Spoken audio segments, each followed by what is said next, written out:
എല്ലാ കൂട്ടുകാർക്കും കടുങ്കാപ്പിയിലേക്ക് സ്വാഗതം. ഇന്ന് നമുക്ക് അടിപൊളി ടേസ്റ്റിലൊരു മത്തങ്ങാപ്പരട്ട് ഉണ്ടാക്കിയാലോ. ചോറിൻ്റെ കൂടെയും ചപ്പാത്തിയുടെ കൂടെയും കഴിക്കാൻ ഇതൊരു അടിപൊളി ഡിഷാണ്. അപ്പോൾ ഈ മത്തങ്ങാപ്പരട്ട് എങ്ങനെയാണ് തയ്യാറാക്കുന്നതെന്ന് നമുക്ക് നോക്കാം. നന്നായി ചൂടായ പാനിലേക്ക് അല്പം കുക്കിംഗ് ഓയിൽ ഒഴിച്ചു കൊടുക്കുക. നല്ലപോലെ ചൂടായതിനു ശേഷം അതിലേക്ക് 1/4 ടീസ്പൂൺ ഉലുവ, 1/4 ടീസ്പൂൺ ജീരകം എന്നിവയിട്ട് നന്നായിട്ടൊന്ന് മൂപ്പിച്ചെടുക്കുക. ഇതിലേക്ക് നെടുകെ പിളർത്തിയ 4-5 പച്ചമുളക് ഇട്ട് നന്നായിട്ട് വഴറ്റുക. സവാള വേണമെങ്കിൽ നിങ്ങൾക്ക് ഉപയോഗിക്കാം, ഞാനിതിനകത്ത് ഉപയോഗിച്ചിട്ടില്ല.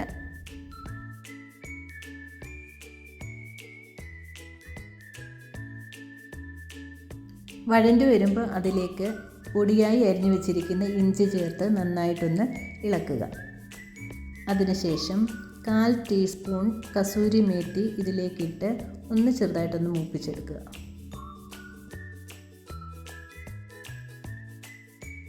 ഇതിലേക്കൊരൽപ്പം കായപ്പൊടി കൂടി ചേർത്ത് നന്നായിട്ട് ഇളക്കി യോജിപ്പിക്കുക.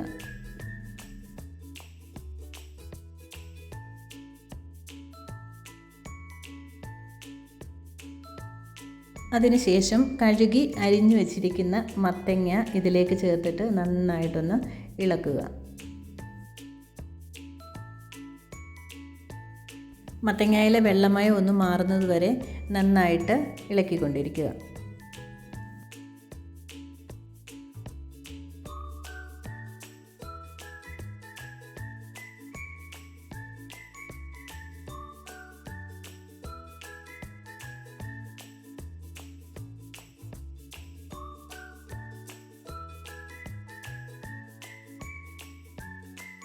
മത്തങ്ങയിലെ വെള്ളമയം മാറുമ്പം അതിലേക്ക് 1/4 ടീസ്പൂൺ മഞ്ഞൾപ്പൊടി, 1 ടീസ്പൂൺ മുളക് പൊടി, 1 ടീസ്പൂൺ മല്ലിപ്പൊടി എന്നിവയിട്ട് ഈ പച്ചമണം മാറുന്നത് വരെ നന്നായി ഇളക്കി യോജിപ്പിക്കുക.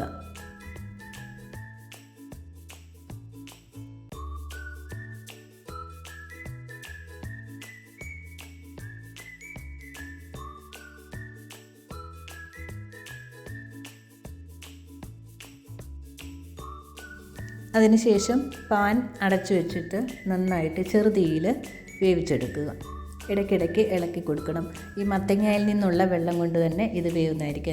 ഇതിനകത്ത് വേറെ വെള്ളം ഒഴിക്കേണ്ട ആവശ്യമില്ല. ഇടയ്ക്കിടയ്ക്ക് ഇളക്കി കൊടുക്കുക.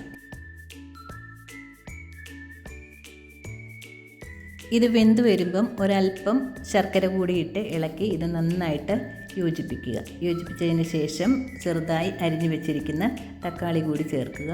എന്നിട്ട് വീണ്ടും നന്നായിട്ട് ഇളക്കി യോജിപ്പിക്കുക.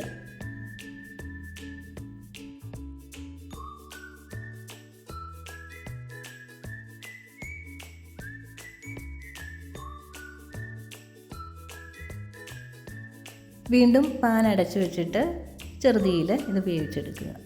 ഇടയ്ക്കൊന്ന് ഇളക്കി കൊടുക്കാൻ മറക്കരുത്.